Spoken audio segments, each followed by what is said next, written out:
Good afternoon friends. तो एक बार फिर से आपका स्वागत है आपके अपने YouTube चैनल जीनियस शिक्षा पर। दोस्तों, आज के इस क्लास में हम आपको जो है ना किताब पढ़ना सिखाएंगे हिंदी का। तो आइए बिना देर किए हुए इस क्लास को हम शुरू करते हैं। क्लास को शुरू करने से पहले इस क्लास को कर दीजिए लाइक, और चैनल पे पहली बार विजिट कर रहे हैं तो चैनल को कर लीजिएगा सब्सक्राइब, और साथ में जो बेल आइकन दिखेगा ना तो ऑल नोटिफिकेशन प्रेस कर दीजिएगा ताकि हम जब भी क्लास अपलोड करेंगे आप तक पहुंचता रहेगा। तो आज का हमारा कहानी है संपूर्ण महाभारत। यानी इस क्लास में हम आपको जो है ना संपूर्ण महाभारत के बारे में जानते हुए हिंदी पढ़ना सीखेंगे। यदि आप हिंदी लिखना सीख रहे हैं तो इस क्लास को आप लास्ट तक और पूरे ध्यान से मेरी आवाज को सुन करके आप लिखिएगा। यानी जब हम बोलेंगे यहां से तो मेरे आवाज को सुन करके आप अपनी कॉपी में लिखिएगा, ठीक है ना। अगर आप पढ़ना सीख रहे हैं तो प्रत्येक शब्द को ध्यान से देखिएगा, ठीक है ना, ताकि आपको पढ़ने के साथ साथ यदि लिखने को भी आता है इनमें से कोई भी शब्द तो आप आसानी से लिख दीजिएगा, ठीक है। तो देखिए यहां पे एक लड़का दौड़ा दौड़ा अपनी मां के पास आया और बोला, मां मां मैंने एक लंबा चौड़ा हट्टा कट्टा बड़ी बड़ी मूंछों वाला आदमी देखा है और फिर थोड़ा रुककर बोला, ऐसा लगता है कि वह भीम है। क्या तुम सभी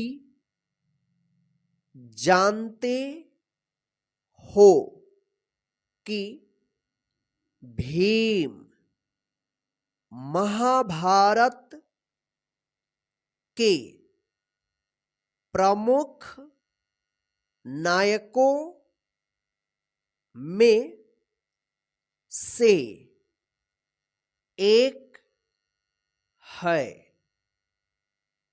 रामायण और महाभारत कई शताब्दी पुरानी है,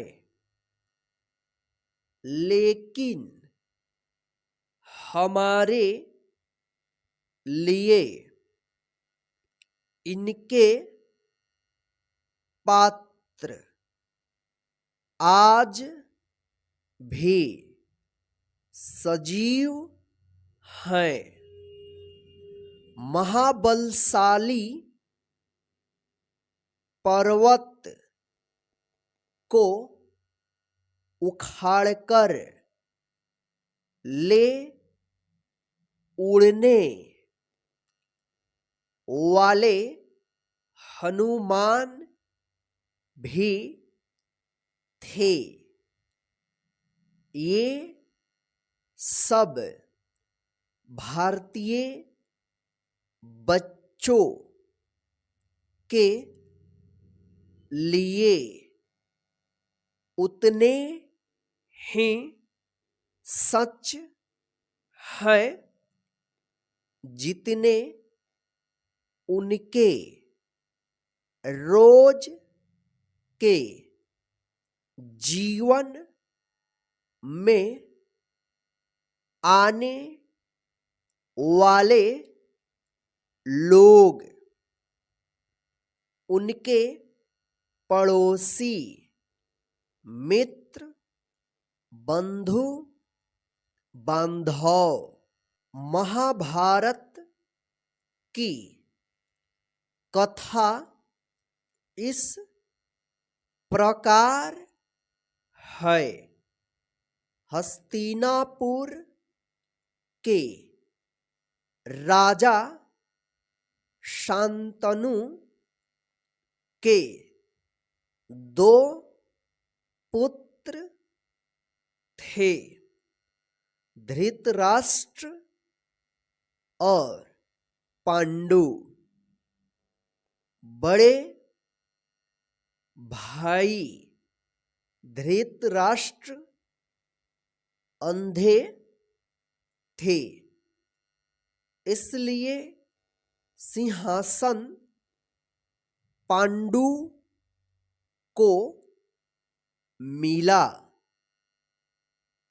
किसी शाप के कारण पांडु को अपनी दोनों रानियों कुंती और माद्री के साथ कई वर्षों तक वन में रहना पड़ा। इसी वन में पांडु के 5 पुत्र हुए। युधिष्ठिर, भीम, अर्जुन, नकुल और सहदेव। वन में ही इन 5 की शिक्षा दीक्षा बुद्धिमान ऋषि महर्षियों द्वारा हुई। पांडु की मृत्यु के बाद दुर्भाग्य से धृतराष्ट्र के 100 पुत्र कौरव 5 भाइयों पांडवों से ईर्ष्या करने लगे।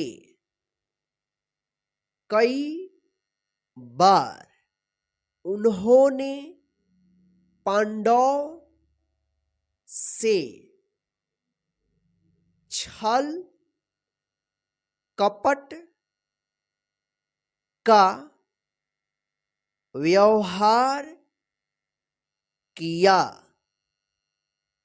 किंतु बड़े भाई दुर्योधन को हस्तिनापुर से लगा हुआ आधा राज्य मिल गया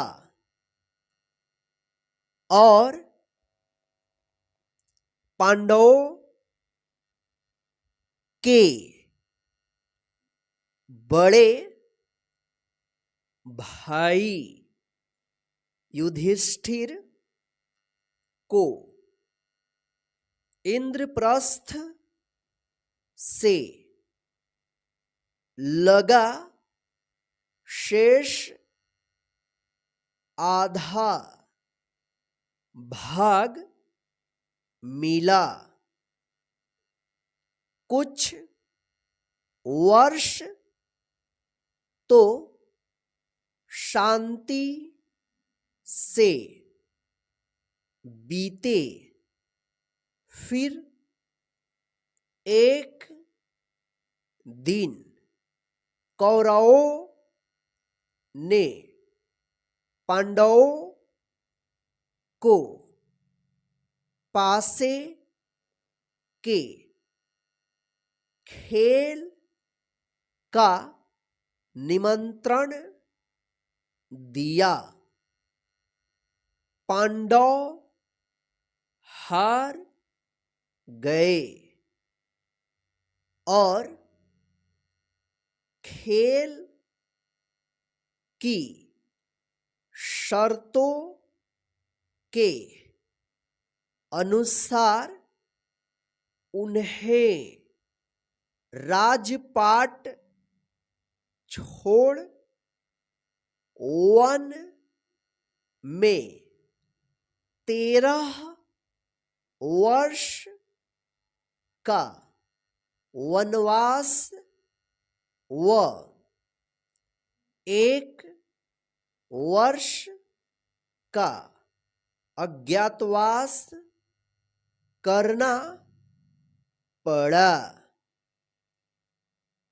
वनवास से लौटने पर दुर्योधन ने पांडवों को उनके हिस्से का राज्य देने से इनकार कर दिया। झगड़े का हल शांतिपूर्ण तरीके से सुलझाया नहीं जा सका तो कुरुक्षेत्र के मैदान में उनके बीच बड़ा भयंकर युद्ध हुआ। युद्ध के पूर्व संध्या को सगे संबंधियों का खून बहने के विचार से अर्जुन ने युद्ध से मुंह मोड़ना चाहा। तभी श्री कृष्ण ने उन्हें सत्य के लिए स्वार्थ से ऊपर उठकर युद्ध का उपदेश दिया। इस अवसर पर श्री कृष्ण द्वारा कहे गए वचन भगवत गीता के नाम से प्रसिद्ध हुए। सैकड़ों वर्षों से गीता लोगों में आत्मविश्वास जगाती आ रही है।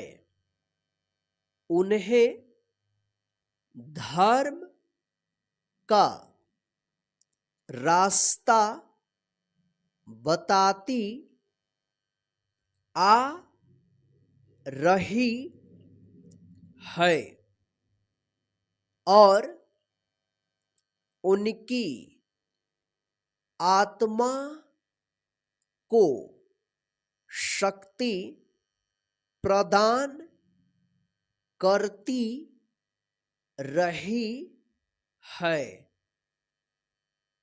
जब तक युद्ध चलता रहा, श्री कृष्ण अर्जुन के सारथी और पथ प्रदर्शक बने रहे। युद्ध में कौरव हार गए। युधिष्ठिर को राज्य सिंहासन पर बिठाया गया। 36 वर्ष तक न्याय और विवेक से राज्य करके पांडवों ने अनुभव किया कि सांसारिक सुख बेकार है। अपने पोते परीक्षित को राज्य सौंपकर वे हिमालय की ओर चले गए। महर्षि वेदव्यास महाभारत के रचयिता हैं। उन्होंने इस महाकाव्य को लिखने का निश्चय किया तो उन्हें किसी ऐसे लिखने वाले की आवश्यकता हुई जो उनके मुंह से निकले श्लोकों को लिखता जाए। उन्होंने गणेश जी से कहा। गणेश जी राजी हो गए। उन्होंने कहा, हम इस शर्त पर लिखेंगे कि कवि बोलते जाएं, रुके नहीं। जहां उनके मुंह से निकलने वाला शब्दों का प्रवाह रुका, वह आगे लिखने से इनकार कर देंगे। वेदव्यास मान गए, लेकिन इस शर्त पर कि गणेश जी जो कुछ लिखें पहले उसे अच्छी तरह समझ ले। इस प्रकार महाभारत लिखा गया। उसमें 18 सर्म और 90,000 श्लोक हैं। तो फ्रेंड्स, ये रहा आज का हिंदी पढ़ने का क्लास। तो चलिए आज के इस क्लास में बस इतना ही, और मुझे पूरा विश्वास है कि आज आप लोग इस क्लास के माध्यम से महाभारत के बारे में जान गए कि महाभारत कैसे हुआ था और कौन इसमें विजय हुआ था और किसने क्या किया। ठीक है ना। तो आप जो है ना इस क्लास को अपने सभी फ्रेंड को भी शेयर कर दीजिएगा, ताकि वे भी इस क्लास के माध्यम से हिंदी पढ़ना सीखते रहें और साथ में महाभारत के बारे में भी जानते रहें। जय हिंद फ्रेंड्स, फिर मिलते हैं नेक्स्ट क्लास में।